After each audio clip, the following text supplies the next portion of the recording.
శ్రీమాత్రే నమః. మిత్రులందరికీ శుభోదయం. ఈరోజు శ్రీ పరాభవనామ సంవత్సర చైత్ర బహుళ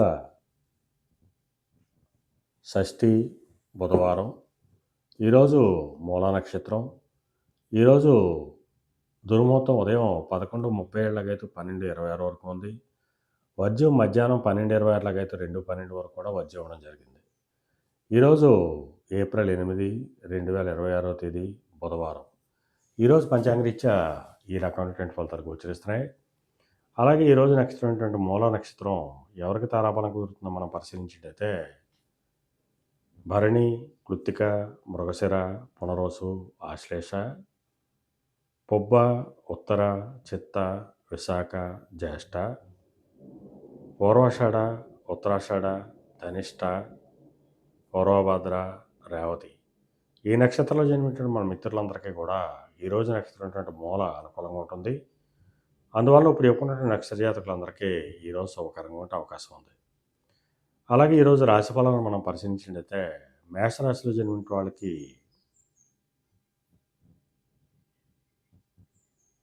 పితృరాజధానికి సంబంధించిన శుభవార్తలు అంటారు.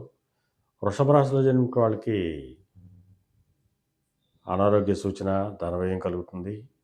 మిథున రాశిలో జన్మించిన వాళ్ళకి కళత్రపూర్వక ధనలాభం కలుగుతుంది. కర్కాటక రాశిలో జన్మించిన వాళ్ళకి శత్రుభయం కలుగుతుంది. సింహరాశిలో జన్మించిన వాళ్ళకి సంతానానికి సంబంధించిన శుభవార్తలు అంటారు. కన్యా రాశిలో జన్మించిన వాళ్ళకి ఆకస్మిక ప్రయాణాలు చేయాల్సిన అవసరం ఉంటుంది. తులారాశిలో జన్మించిన వాళ్ళకి పరాక్రమంతో ఆదాయాలు ఏర్పడతాయి. వృశ్చిక రాశిలో జన్మించిన వాళ్ళకి ధనాదాయం వృద్ధి చెందుతుంది. ధనురాశిలో జన్మించిన వాళ్ళకి ఆరోగ్యం చేకూరుతుంది. మకర రాశిలో జన్మించిన వాళ్ళకి అనారోగ్య సూచన, ధనవ్యయం, కార్యటంకాలు ఏర్పడతాయి. కుంభరాశిలో జన్మించిన వాళ్ళకి చేసేటువంటి వ్యాపారాలు లాభసాటిగా సాగుతాయి. మేన రాశిలో జన్మించిన వాళ్ళకి ఉద్యోగ అవకాశాలు పెరుగుతాయి.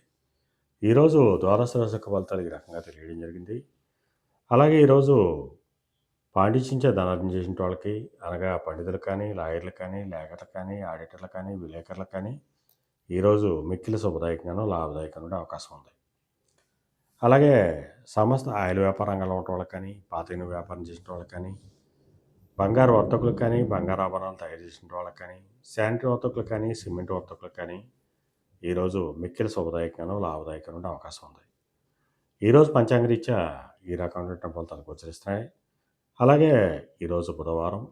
అందువల్ల ఆ మణికంఠ స్వామిని, అయ్యప్ప స్వామిని ఆరాధించిన, స్వామిని అభిషేకించిన సర్వశుభాలు కలుగుతాయని చెప్పి శాస్త్రీత్యా తెలియజేయడం జరుగుతుంది. అలాగే మరలా రేపు శుభోదయం కార్యక్రమంలో మరిన్ని విషయాలు తెలుసుకుందాం. అంతవరకు మన మిత్రులందరికీ మరొకసారి శుభోదయం. ఇట్లు మీ పెదబాబు సిద్ధాంతి, గొల్లల మామిడాడ.